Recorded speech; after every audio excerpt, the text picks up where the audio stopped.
आकाशवाणीचं हे नागपूर केंद्र आहे. प्रसारित करीत आहोत प्रादेशिक मराठी बातम्या.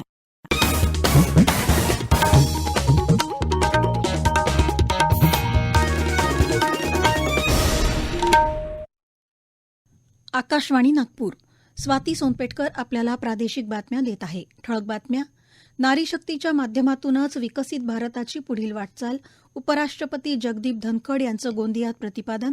केंद्रीय सशस्त्र पोलीस दलाच्या कॉन्स्टेबल पदासाठीची परीक्षा आता 13 प्रादेशिक भाषांमध्येही देता येणार. बीएसएनएल नागपूर क्षेत्राद्वारे 20व्या अखिल भारतीय बीएसएनएल कॅरम आणि कल्चरल टुर्नामेंट्सचं उद्यापासून 15 फेब्रुवारी दरम्यान आयोजन. आणि विदर्भातील काही जिल्ह्यात काल झालेल्या अवकाळी पावसानं पिकांचं नुकसान. आज आणि उद्याही हवामान खात्याचा पूर्व विदर्भातील सर्व जिल्ह्यात पावसाचा अंदाज. आज भारतातील महिला कुठल्याही क्षेत्रात मागे नाहीत. कर्तव्य पथावरील संचलनात भारतीय सैन्याच्या तिन्ही दलात महिलांचं प्रतिनिधित्व हे त्याचंच द्योतक होतं. संसदेनं नारी शक्ती वंदन विधेयक पारित केलं असून त्यामुळे येत्या काळात संसदेसह राज्यांच्या विधिमंडळांमध्ये महिलांचा मोठा सहभाग दिसून येणार आहे. या पार्श्वभूमीवर नारी शक्तीच्या सहाय्यानं देशाच्या अमृतकाळात ठेवण्यात आलेल्या उद्दिष्टाच्या दिशेनं विकसित भारताची वाटचाल अधिक मजबूतीनं होईल असा विश्वास उपराष्ट्रपती जगदीप धनखड यांनी आज गोंदियामध्ये व्यक्त केला. गोंदिया शिक्षण संस्थेचे संस्थापक मनोहरभाई पटेल यांच्या 118व्या जयंतीनिमित्त गोंदियाच्या डीबी सायन्स कॉलेजच्या प्रांगणात आयोजित कार्यक्रमाला ते प्रमुख अतिथी म्हणून संबोधित करत होते. याप्रसंगी महाराष्ट्राचे राज्यपाल रमेश बैस, मुख्यमंत्री एकनाथ शिंदे, राज्यसभा खासदार प्रफुल्ल पटेल प्रामुख्यानं उपस्थित होते. या जयंतीच्या निमित्तानं गोंदिया, भंडारा जिल्ह्यातील गुणवंत विद्यार्थी, खेळाडू, पत्रकार, सामाजिक कार्यकर्ते यांचा मान्यवरांच्या हस्ते सत्कार करण्यात आला. स्वर्गीय मनोहरभाई पटेल यांच्या पुतळ्याचं देखील अनावरण याप्रसंगी उपराष्ट्रपती जगदीप धनखड यांच्या हस्ते करण्यात आलं. केंद्र शासनाकडून शेतकरी सन्मान योजनेच्या माध्यमातून देशातील शेतकऱ्यांना वर्षाकाठी 6,000 रुपये देण्यात येतात. महाराष्ट्र राज्यानं त्यात प्रति शेतकरी अधिकचे 6,000 रुपये टाकून नमो शेतकरी सन्मान योजना सुरू करून शेतकऱ्यांना मोठा दिलासा दिला आहे. 1 रुपयात पीक विमा देऊन राज्य शासन शेतकऱ्यांच्या पाठीशी भक्कमपणे उभे राहिले आहे. या योजनेच्या माध्यमातून महाराष्ट्रानं देशासाठी दिशादर्शक कार्य केलं असल्याचा गौरवोद्गारही धनखड यांनी काढले. याप्रसंगी मुख्यमंत्री एकनाथ शिंदे यांनी गोंदिया नगर परिषदेच्या इमारतीसाठी 30 कोटी रुपयांचा निधी देण्यात येणार असल्याची घोषणा केली. या कार्यक्रमानंतर उपराष्ट्रपती जगदीप धनखड यांनी गोंदियामध्ये शासकीय वैद्यकीय महाविद्यालय आणि रुग्णालयाची पायाभरणी सुद्धा केली. राज्यात 25 वैद्यकीय महाविद्यालयं सुरू असून आणखी देणार असल्याचं मुख्यमंत्र्यांनी यावेळी सांगितलं. प्राथमिक आरोग्य केंद्रांचा दर्जा सुधारण्याचं काम सुरू असून सर्व जिल्ह्यांमध्ये सुपर स्पेशालिटी रुग्णालयं उभारणार असल्याचं त्यांनी सांगितलं. आपल्या एकदिवसीय दौऱ्यात उपराष्ट्रपतींनी गोंदियातील नॅशनल फ्लाईंग ट्रेनिंग इन्स्टिट्यूटच्या कॅडेटसोबतही चर्चा केली. केंद्रीय सशस्त्र पोलीस दलाअंतर्गतच्या कॉन्स्टेबल पदासाठीची परीक्षा हिंदी आणि इंग्रजीसोबतच इतर 13 प्रादेशिक भाषांमध्ये घेण्याचा निर्णय केंद्रीय गृह मंत्रालयानं घेतला आहे. यात मराठीसह आसामी, बंगाली, गुजराती, मल्याळम, कन्नड, तामिळ, तेलुगू, ओडिया, उर्दू, पंजाबी, मणिपुरी आणि कोंकणी या भाषांचा समावेश असल्याचं मंत्रालयाच्या प्रसिद्धीपत्रकात म्हटलं आहे. येत्या 20 फेब्रुवारीपासून ते 7 मार्चपर्यंत देशभरातल्या 128 शहरांमध्ये ही परीक्षा होईल. यासाठी सुमारे 48 लाख उमेदवारांचे अर्ज आले आहेत, अशी माहिती मंत्रालयानं दिली आहे. कापूस उत्पादक शेतकऱ्यांना हमीभावापेक्षा कमी दर दिला जात असल्याचा आरोप विधानसभेतले विरोधी पक्षनेते विजय वडेट्टीवार यांनी प्रसिद्धीपत्रकाद्वारे केला आहे.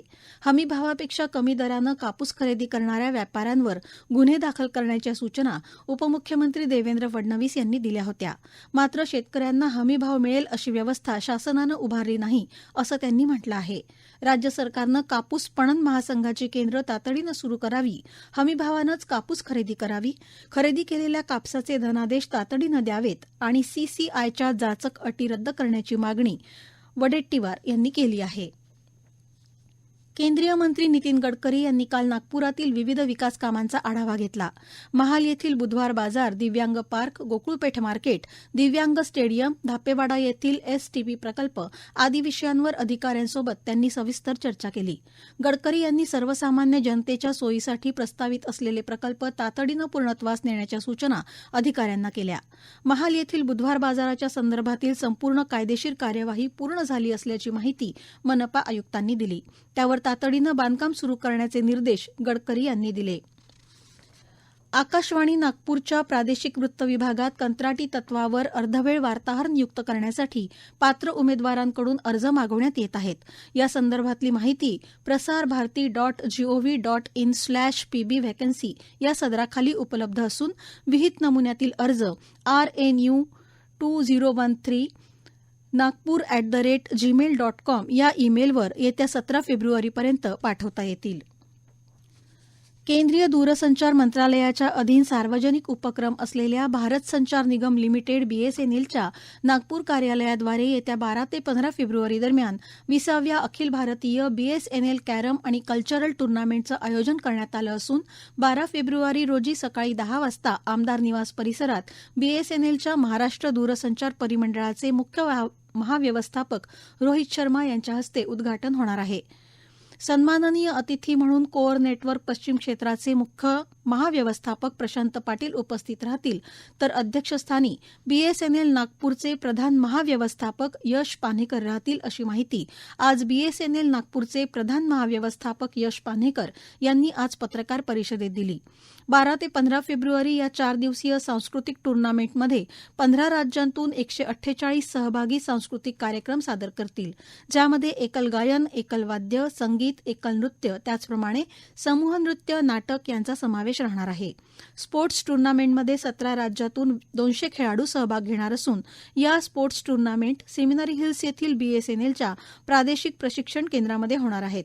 तर सांस्कृतिक कार्यक्रमाचं सादरीकरण हे डॉ. वसंतराव देशपांडे सभागृह इथं होणार आहे, अशी माहिती पान्हेकर यांनी यावेळी दिली. नवीन वाळू धोरणामुळे वाळू उद्योग क्षेत्रातल्या गुन्हेगारीला आळा बसेल आणि सर्वसामान्यांना परवडणाऱ्या दरात वाळू उपलब्ध होईल, असा विश्वास राज्याचे महसूल मंत्री राधाकृष्ण विखे पाटील यांनी व्यक्त केला आहे.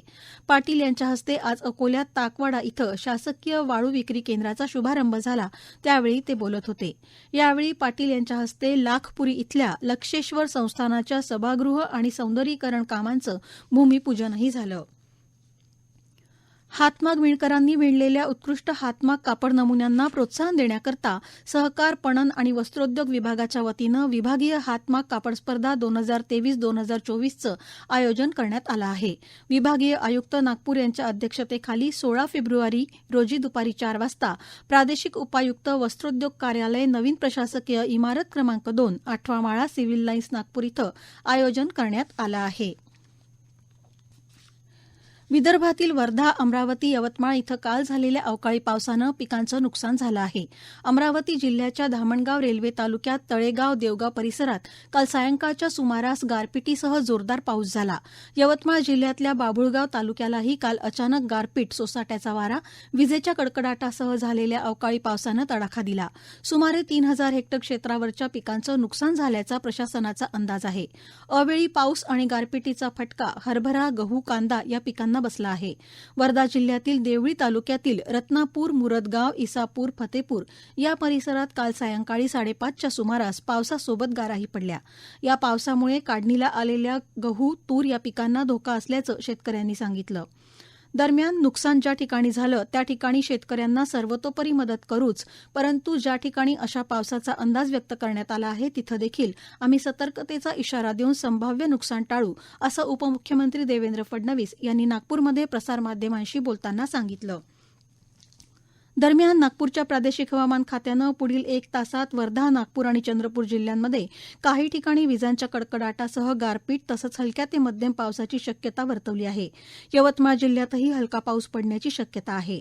आज आणि उद्या पूर्व विदर्भातील सर्व जिल्ह्याच्या तुरळक ठिकाणी विजांच्या कडकडाटासह मेघगर्जनेची तसंच हलक्या ते मध्यम पावसाची शक्यता असून अमरावती आणि यवतमाळ इथं देखील असाच अंदाज हवामान खात्यानं वर्तवला आहे. आज सर्वात कमी तापमानाची नोंद चंद्रपूर इथं 16.4 4 अंश सेल्सिअस करण्यात आली असून नागपूरचं किमान तापमान 18.6 अंश सेल्सिअस इतकं होतं. शेवटी पुन्हा काही ठळक बातम्या. नारी शक्तीच्या माध्यमातूनच विकसित भारताची पुढील वाटचाल, उपराष्ट्रपती जगदीप धनखड यांचं गोंदियात प्रतिपादन. केंद्रीय सशस्त्र पोलीस दलाच्या कॉन्स्टेबल पदासाठीची परीक्षा आता 13 प्रादेशिक भाषांमध्येही देता येणार. बीएसएनएल नागपूर क्षेत्राद्वारे 20व्या अखिल भारतीय बीएसएनएल कॅरम आणि कल्चरल टुर्नामेंटचं उद्यापासून 15 फेब्रुवारी दरम्यान आयोजन. आणि विदर्भातील काही जिल्ह्यात काल झालेल्या अवकाळी पावसानं पिकांचं नुकसान. आज आणि उद्याही हवामान खात्याचा पूर्व विदर्भातील सर्व जिल्ह्यात पावसाचा अंदाज. याबरोबरच हे प्रादेशिक बातमीपत्र संपलं. नमस्कार.